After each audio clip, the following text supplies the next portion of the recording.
Good evening दोस्तों, एक बार फिर से हमारे YouTube चैनल जन ध्वनि न्यूज़ पे आपका स्वागत। प्रधानमंत्री नरेंद्र मोदी के दो किंग मेकरों बैसाखियों की हालत खुद खराब है। दोनों बैसाखियों नायडू बाबू और नीतीश बाबू खुद फंस गए हैं। दोनों के आगे कुआं तो पीछे खाई है। नायडू बाबू और नीतीश बाबू की जो मुसीबत है वह या तो उन्हें लेकर डूब सकती है या फिर केंद्र में बैठी मोदी सरकार को। इन दोनों नेताओं का ब्लड प्रेशर काफी बढ़ा हुआ है और इस कारण प्रधानमंत्री भी बेचैन दिख रहे हैं। तीनों नेताओं को कुछ समझ में नहीं आ रहा है कि आखिर करें तो क्या करें। बिहार में जो सेकुलर नेता का छवि होने के कारण नीतीश कुमार के साथ मुसलमानों का वोट है, वह इस बार के इफ्तार पार्टी में दिखला दिया। रविवार को मुख्यमंत्री आवास पर नीतीश कुमार द्वारा दिए गए इफ्तार पार्टी में मुस्लिम पर्सनल लॉ बोर्ड, इमारत शरिया बिहार, झारखंड व उड़ीसा एवं पश्चिमी बंगाल, जमीयत उलमाए हिंद अलिफ और जमीयत उलमाए Hind meme, Jamaat Islami Hind, all India मोमिन कॉन्फ्रेंस, जमीयत अहले हदीस, इदारा शरिया, ऑल इंडिया मिल्ली काउंसिल, मजलिस उलमा खुतबा इमामिया अहले तसा, खानकाह मुजीबिया, खानकाह रहमानी और अन्य प्रतिष्ठित संगठनों ने ऐलान कर इफ्तार के दावत से दूरी बनाए रखा। इन संगठनों के सदस्यों ने मुख्यमंत्री नीतीश कुमार को बाज़ाब्ता पत्र भेजकर स्पष्ट शब्दों में कहा है, यह फैसला आपकी ओर से प्रस्तावित वक्फ संशोधन बिल 2024 के समर्थन के खिलाफ विरोध के तौर पर लिया गया है। हम इस खबर पर आगे आपको पूरी बात बताएंगे, लेकिन इससे पहले ये एक वीडियो देखिए। हालांकि इस वीडियो का वक्फ संशोधन विधेयक 2024 से कोई लेना देना नहीं, लेकिन ये वीडियो इन दिनों सोशल मीडिया पर काफी वायरल, जिसमें प्रधानमंत्री को जेल तक भेजे जाने की बात कही जा रही है। आइए देखिए ये वायरल वीडियो। कोर्ट में केस चलाएंगे, इसका नेशनल कोर्ट में भी इंटरनेशनल कोर्ट में भी इस पर केस चलाएंगे। आईएसए का एजेंट है ना मोदी, काला नरेंद्र मोदी को फांसी की सजा दिलवाएंगे, कोर्ट में केस चलाएंगे, इसका नेशनल कोर्ट में भी इंटरनेशनल कोर्ट में भी इस पर केस चलाएंगे। आईएसए का एजेंट है ना मोदी, काला कलूटा था ये, इसको मैं पर्सनली जानता हूँ। इसकी शक्ल देखोगे ना, इससे बड़ा षड्यंत्रकारी व्यक्ति इस संसार में कोई नहीं है। मोदी से बड़ा षड्यंत्रकारी इस संसार में ना था ना है, शायद होगा भी नहीं। तो ब्रिटिश गवर्नमेंट ने मोदी जीवन खपा दिया अपना पूरा देश। किसने खपाया जीवन? बताओ किस चीज में खपाया? स्मृति ईरानी ने जीवन खपा दिया, आनंदी बहन ने खपा दिया, किसने खपाया बताओ? अपनी पत्नी जसोदा बहन बेचारी परेशान है, वहाँ जीवन क्यों नहीं खपाया भाई? आरोप लगा रहे हैं मोदी। क्या आरोप नहीं लगा रहा हूँ, सिद्ध हो सिद्ध है। लेकिन इस बंदे ने उन लोगों को मार दिया जो सिद्ध करने वाले थे, उनकी हत्याएं करवा दी। हत्याएं करवाने के बाद जो लोग कानून के द्वारा इसको मारना चाहते थे, उन जजों की हत्याएं करवा दी। 3 जजों की हत्याएं करवाई है। बहुत सारे अफसरों को मरवा दिया, बहुत सारे अफसरों को तड़ी पार करवा दिया, बहुत सारे अफसरों को दूर भेज दिया कि वो काम ना कर सके, उनका काम करने से रोक दिया उनको। हत्यारा बता रहे हैं आप? हत्यारा एक हत्यारा नहीं, हत्यारा छोटा लफ्ज है। बहुत हत्याएं, अनेक हत्याएं, पुलवामा अटैक भी इसमें कराए, और जितने भी अटैक हुए आज तक नरेंद्र मोदी ने या भारतीय जनता पार्टी के आरएसएस के लोगों ने करवाए। आज तक जितने भी अटैक हुए पूरे भारत में, इसके जिम्मेदार यही है। डूब के मर जा तू election commission chief election commissioner, तू चोर है, तू बेईमान है और तू चोर है, दल्ला है, इसी चोर। हाँ, इसी इलेक्शन कमिश्नर चोर है। नरेंद्र मोदी को फांसी की सजा दिलवाएंगे। इन संगठनों की ओर से नीतीश कुमार को लिखे गए पत्र में कहा गया है कि वक्फ संशोधन विधेयक 2024 वक्फ संपत्तियों की अन्यायपूर्ण जब्ती को कानूनी जामा पहनाने का प्रयास है। ये संपत्तियां सदियों से शिक्षा, स्वास्थ्य सेवा और सामाजिक कल्याण का केंद्र रही हैं।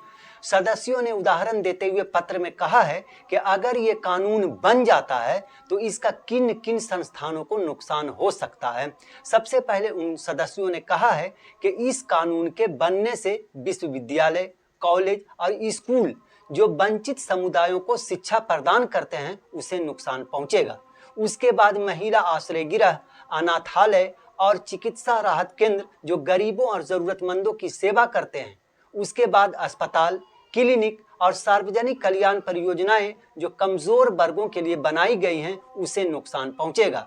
और सबसे अधिक नुकसान ऐतिहासिक मस्जिदें, मदरसे और अन्य धार्मिक स्थल जो भारतीय मुस्लिम संस्कृति और आस्था का भी अभिन्न हिस्सा हैं उसे पहुंचेगा। इस मुद्दे पर मुख्यमंत्री नीतीश कुमार द्वारा दिए गए इफ्तार पार्टी का नज़ारा फीका रहा, वहां लोग नहीं पहुंच सके। एक आने मार्ग में हुए इफ्तार पार्टी में कुछ मुस्लिम पहुंचे तो जरूर, लेकिन जो पहुंचे वह किसी जिताने अथवा हराने की बात तो दूर, वे खुद भी 50,000 वोट नहीं ला सकते हैं। बहरहाल आइए इससे पहले चिराग पासवान का ये बयान सुनिए, जिसमें उन्होंने तेजस्वी यादव और इस बिल पे क्या कहा है, ये सुनिए। बैकआउट किया है आपके और सारे मुस्लिम संगठनों ने आपका और सीएम नीतीश के रास्ते इफ्तार का बाइकआउट किया है।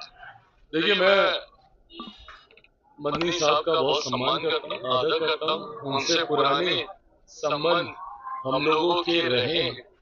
ऐसे में मैं जानता हूँ कि इनकी अपनी चिंताएं हैं, जिसको लेकर उन्होंने इस तरीके का फैसला लिया है।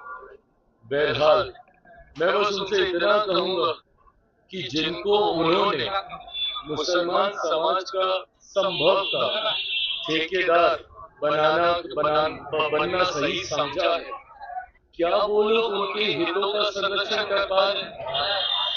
आप भले हमारे इफ्तार में मुस्लिम संगठनों को आप कहें कि भाई ना जाए, मुख्यमंत्री जी के इफ्तार में आप कहें कि वो ना जाए, चंद्रबाबू नायडू जी के इफ्तार में उनको कहें कि वो ना जाए, पर जो लोग राजद के इफ्तार में जा रहे हैं, बताएं कि इन लोगों ने क्या किया है मुसलमानों के लिए। इन लोगों से भी तो सवाल जवाब किए जाने चाहिए ना, जो अपने आप को सो कॉल्ड मुसलमानों का ठेकेदार समझते हैं, उनके हितों के संरक्षण करने वाला समझते हैं। पूछा तो इनसे भी जाना चाहिए कि लंबे समय से सत्ता का हिस्सा ये लोग रहे, क्या मुसलमानों की स्थिति में सुधार आ गया? लंबे समय से राजद जैसी पार्टियां, सपा जैसी पार्टियां जो अपने अपने राज्यों में सत्ता में रही, क्या किया इन लोगों ने मुसलमानों के लिए?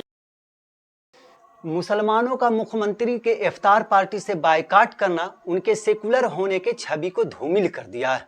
जो उनकी पार्टी के मुस्लिम नेता हैं, वे इस मामले पर एकदम खामोशी की चादर ओढ़ रखी है, जबकि आम लोग जो नीतीश कुमार को बीजेपी के साथ होने के बाद भी सेकुलर नेता समझ रहे थे, उनकी नज़र में उनका चेहरा दागदार होता दिख रहा है।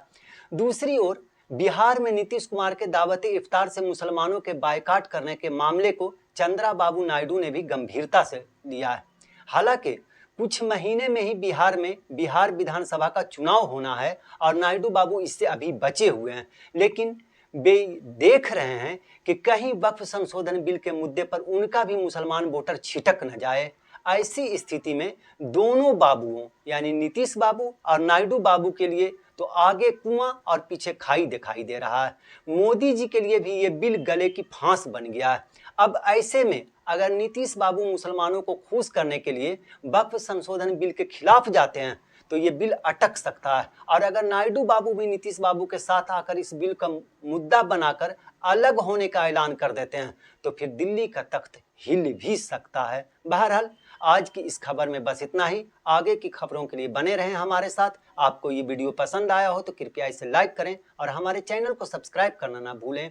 आपके सपोर्ट से हमें और बेहतर कंटेंट बनाने की प्रेरणा मिलती है। आपका एक लाइक और सब्सक्रिप्शन हमें आपकी सेवा करने का हौसला देता है। कृपया चैनल को सब्सक्राइब करें और हमारे साथ जुड़े रहें।